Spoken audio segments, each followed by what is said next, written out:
All right, we're going to do this again, I guess. Just so we get a good understanding. Some of you guys pick up on it, but will you remember it 2 years from now? Probably not. So we're just going to keep going over it. So this one, we're going to do what we call prime factorization, but now I'm going to put the letters and the variables all together.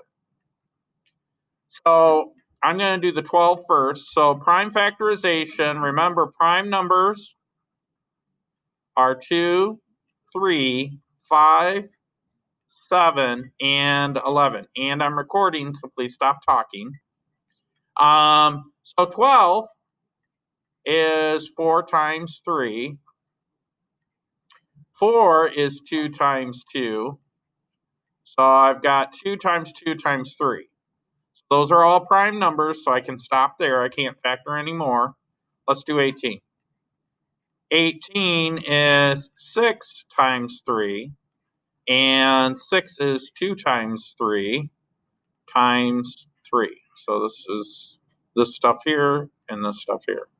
Now to find the greatest common factor, I'm just going to circle what they have in common. So I have a 2 and a 2. I have another 2, but I don't have another 2 over here. I have a 3 and a 3.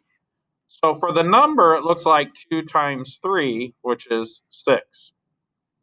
All right, so I'm going to factor out a 6. Now we've got to do the m's. Well, m squared, factor till I can't factor anymore, is just m. And then I have an m here, which is just m. So I circle this m, and then that leaves me with m. So what I'm going to do is I'm really going to factor out 6m. Do the distributive property in reverse. What do I multiply by 6 to get 12? 2. Well, 6m times 2 gives me 12m. Now over here, what do I multiply 6 by to get 18? 3. What do I multiply m by to get m squared? M.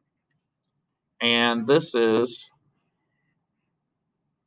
the answer.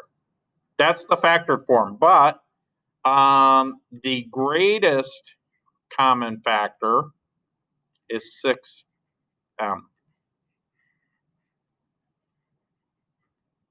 Okay?